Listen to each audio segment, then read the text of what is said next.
ಕಾಂಗ್ರೆಸ್ ಮತ್ತೊಂದು ಕಡೆ ಮೈತ್ರಿ ಬಿಜೆಪಿ ಹಾಗೂ ಜೆಡಿಎಸ್ ನಡುವೆ ಒಕ್ಕಲಿಗ ಲೀಡರ್ನ ಒಂದು ದಂಗಲ್ ಜೋರಾಗ್ತಾ ಇದೆ. ನೆನ್ನೆ ಹೊಸತೊಡಕಿನ ದಿನ ಒಂದು ಸಭೆಯನ್ನ ಕೂಡ ಕರೆದಿದ್ರು. ಹಿನ್ನೆಲೆಯಲ್ಲಿ ಮೈತ್ರಿ ನಾಯಕರಿಂದ ಒಕ್ಕಲಿಗ ಶ್ರೀಗಳ ಭೇಟಿಗೆ ಈಗ ಡಿಕೆ ಶಿವಕುಮಾರ್ ಟೀಕೆಯನ್ನ ಮಾಡಿದ್ರು.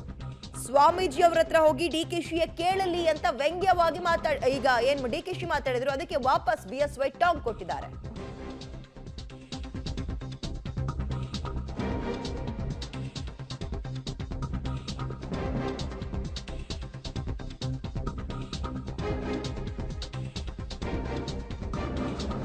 ಮೈತ್ರಿ ಪಕ್ಷಗಳ ಮಧ್ಯ ಒಕ್ಕಲಿಗ ದಂಗಲ್ ಜೋರಾಗಿದೆ. ಮೈತ್ರಿ ನಾಯಕರಿಂದ ಒಕ್ಕಲಿಗ ಶ್ರೀಗಳ ಭೇಟಿಗೆ ಡಿಕೆ ಟೀಕೆ ಮಾಡಿದ್ರು. ಅದಕ್ಕೆ ಸ್ವಾಮೀಜಿ ಅವರ ಹತ್ರ ಹೋಗಿ ಡಿಕೆಶಿನೇ ಕೇಳಲಿ, ನಾವ್ಯಾಕೆ ಕೇಳೋಣ ಅಂತ ಮಾಜಿ ಸಿಎಂ ಯಡಿಯೂರಪ್ಪ ಪ್ರತ್ಯುತ್ತರ ಕೊಟ್ಟಿದ್ದಾರೆ. ಡಿಕೆಶಿ ಇಂಥದನ್ನ ಬಿಟ್ಟು ಬೇರೆ ಏನ್ ಹೇಳೋಕ್ ಸಾಧ್ಯ? ಇದರಿಂದ ಯಾವುದೇ ರೀತಿಯ ಪರಿಣಾಮ ನಮ್ಮ ಮೇಲೆ ಬೀರಲ್ಲ. ಒಕ್ಕಲಿಗ ಸಮುದಾಯ ಒಗ್ಗಟ್ಟಾಗಿದ್ದಾರೆ, ನಮ್ ಜೊತೆಗಿದ್ದಾರೆ ಅಂತ ಡಿಕೆ ಹೇಳಿದ್ರು. ಯಡಿಯೂರಪ್ಪ ನಿನ್ನೆ ಅವರು ಬಿಜೆಪಿ ಮತ್ತು ಜೆಡಿಎಸ್ನ ಒಕ್ಕಲಿಗ ನಾಯಕರುಗಳು ಆದಿಚುಂಚನಗಿರಿ ಶ್ರೀ ಅಂದ್ರೆ ಮಠಕ್ಕೆ ಭೇಟಿಗೊಟ್ಟು ಶ್ರೀಗಳನ್ನ ಭೇಟಿ ಮಾಡ್ಕೊಂಡ್ ಬಂದಿದ್ರು. ಅದಕ್ಕೆ ವ್ಯಂಗ್ಯವಾಡಿದ್ರು ಡಿಕೆ ಶಿವಕುಮಾರ್. ಅವರಿಂದ ಇನ್ನೇನು ಎಕ್ಸ್ಪೆಕ್ಟ್ ಮಾಡೋಕೆ ಸಾಧ್ಯ ಅಂತ ಯಡಿಯೂರಪ್ಪ ಕೂಡ ಟೀಕೆಯನ್ನು ವ್ಯಕ್ತಪಡಿಸಿದ್ದಾರೆ.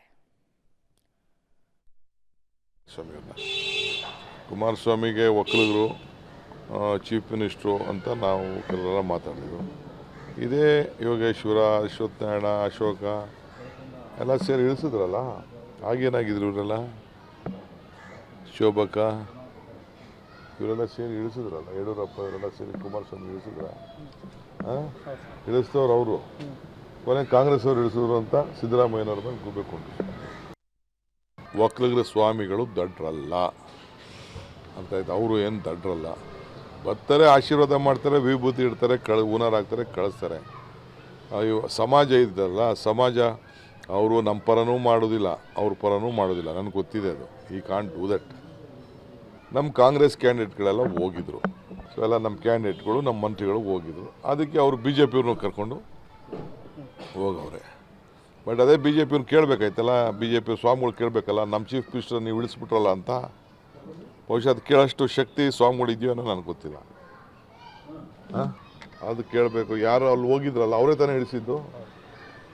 ಯಾರು ಸತ್ಯನ ಮುಚ್ಚಕ್ಕಾಗಲ್ವಲ್ಲ. ಒಕ್ಕಲಿಗರ ಹೇಳಿಕೆಯನ್ನು ಕೊಡೋದ್ರಿಂದ ಶಿವಕುಮಾರ್ ಏನು ಸಾಧನೆ ಮಾಡದಂತಾಗೋದಿಲ್ಲ. ಇವತ್ತು ಒಕ್ಕಲಿಗ ಸಮಾಜ ಇರಬಹುದು, ಎಲ್ಲ ಸಮಾಜದವರು ಒಟ್ಟಾಗಿ ಒಂದಾಗಿದ್ದಾರೆ. ಯಾವುದೇ ಕಾರಣಕ್ಕೆ ಯಾರೊಬ್ಬರು ಸಹ ಆ ಕಡೆ ಹೋಗೋದಿಲ್ಲ. ಇಂದು ಮುಸ್ಲಿಂ ಬಂಧುಗಳ ರಂಜಾನ್ ಹಬ್ಬ ಆಚರಿಸ್ತಾ ಇದ್ದಾರೆ. ಅವರಿಗೆ ರಂಜಾನ್ ಹಬ್ಬದ ಶುಭಾಶಯಗಳನ್ನು ಈ ಸಂದರ್ಭದಲ್ಲಿ ಕೋರ್ತೇನೆ. ಈ ರೀತಿ ಹೇಳಿಕೆಯನ್ನು ಕೊಡೋದ್ರಿಂದ ಶಿವಕುಮಾರ್ ಏನು ಸಾಧನೆ ಮಾಡದಂತಾಗೋದಿಲ್ಲ. ಇವತ್ತು ಒಕ್ಕಲಿಗ ಸಮಾಜ ಇರಬಹುದು, ಎಲ್ಲ ಸಮಾಜದವರು ಒಟ್ಟಾಗಿ ಒಂದಾಗಿದ್ದಾರೆ. ಯಾವುದೇ ಕಾರಣಕ್ಕೆ ಯಾರೊಬ್ಬರು ಸಹ ಆ ಕಡೆ ಹೋಗೋದಿಲ್ಲ. ಇಂದು ಮುಸ್ಲಿಂ ಬಂಧುಗಳ ರಂಜಾನ್ ಹಬ್ಬ ಆಚರಿಸ್ತಾ ಇದ್ದಾರೆ. ಅವರಿಗೆ ರಂಜಾನ್ ಹಬ್ಬದ ಶುಭಾಶಯಗಳನ್ನು ಈ ಸಂದರ್ಭದಲ್ಲಿ ಕೋರ್ತೇನೆ. ಈ ರೀತಿ ಹೇಳಿಕೆಯನ್ನು ಕೊಡೋದ್ರಿಂದ ಶಿವಕುಮಾರ್ ಏನು ಸಾಧನೆ ಮಾಡದಂತಾಗೋದಿಲ್ಲ. ಇವತ್ತು ಒಕ್ಕಲಿಗ ಸಮಾಜ ಇರಬಹುದು, ಎಲ್ಲ ಸಮಾಜದವರು ಒಟ್ಟಾಗಿ ಒಂದಾಗಿದ್ದಾರೆ. ಯಾವುದೇ ಕಾರಣಕ್ಕೆ ಯಾರೊಬ್ಬರು ಸಹ ಆ ಕಡೆ ಹೋಗೋದಿಲ್ಲ. ಇಂದು ಮುಸ್ಲಿಂ ಬಂಧುಗಳ ರಂಜಾನ್ ಹಬ್ಬ ಆಚರಿಸ್ತಾ ಇದ್ದಾರೆ. ಅವರಿಗೆ ರಂಜಾನ್ ಹಬ್ಬದ ಶುಭಾಶಯಗಳನ್ನು ಈ ಸಂದರ್ಭದಲ್ಲಿ ಕೋರ್ತೇನೆ.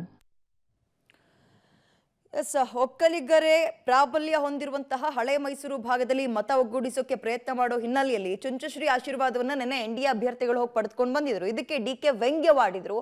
ಅದಕ್ಕೆ ಪ್ರತ್ಯುತ್ತರ ಕೊಟ್ಟಿರುವ ಮಾಜಿ ಸಿಎಂ BS ಯಡಿಯೂರಪ್ಪ ಅವರು, ಇದು ಅವರಿಂದ ಇನ್ನೇನು ನಿರೀಕ್ಷೆ ಮಾಡೋಕೆ ಸಾಧ್ಯ? ಡಿಕೆಶಿ ಇಂಥದನ್ನ ಬಿಟ್ಟು ಬೇರೆ ಏನು ಹೇಳೋಕೆ ಸಾಧ್ಯ ಅನ್ನೋ ರೀತಿಯಲ್ಲಿ ಪ್ರಶ್ನೆ ಮಾಡಿದ್ದಾರೆ. ಇದರಿಂದ ಯಾವುದೇ ರೀತಿಯ ಪರಿಣಾಮವನ್ನು ಕೂಡ ಬೀರೋದಿಲ್ಲ ಅನ್ನುವಂತಹ ಮಾತನ್ನು ಹೇಳೋದ್ರ ಮುಖಾಂತರ ರಾಜಕೀಯವಾಗಿ ಒಂದು ರೀತಿ ಇವರ ರಾಜಕೀಯ ಟೀಕೆಗಳಿಗೆ ಮಠಗಳನ್ನ ಎಳೆದು ತಂದಂತಿತ್ತು. ನೆನ್ನೆ ಮಠಕ್ಕೆ ಹೋಗಿ ಭೇಟಿ ಕೊಟ್ಟು ಬಂದಿದ್ರು ಎನ್ಡಿಎ ಅಭ್ಯರ್ಥಿಗಳು.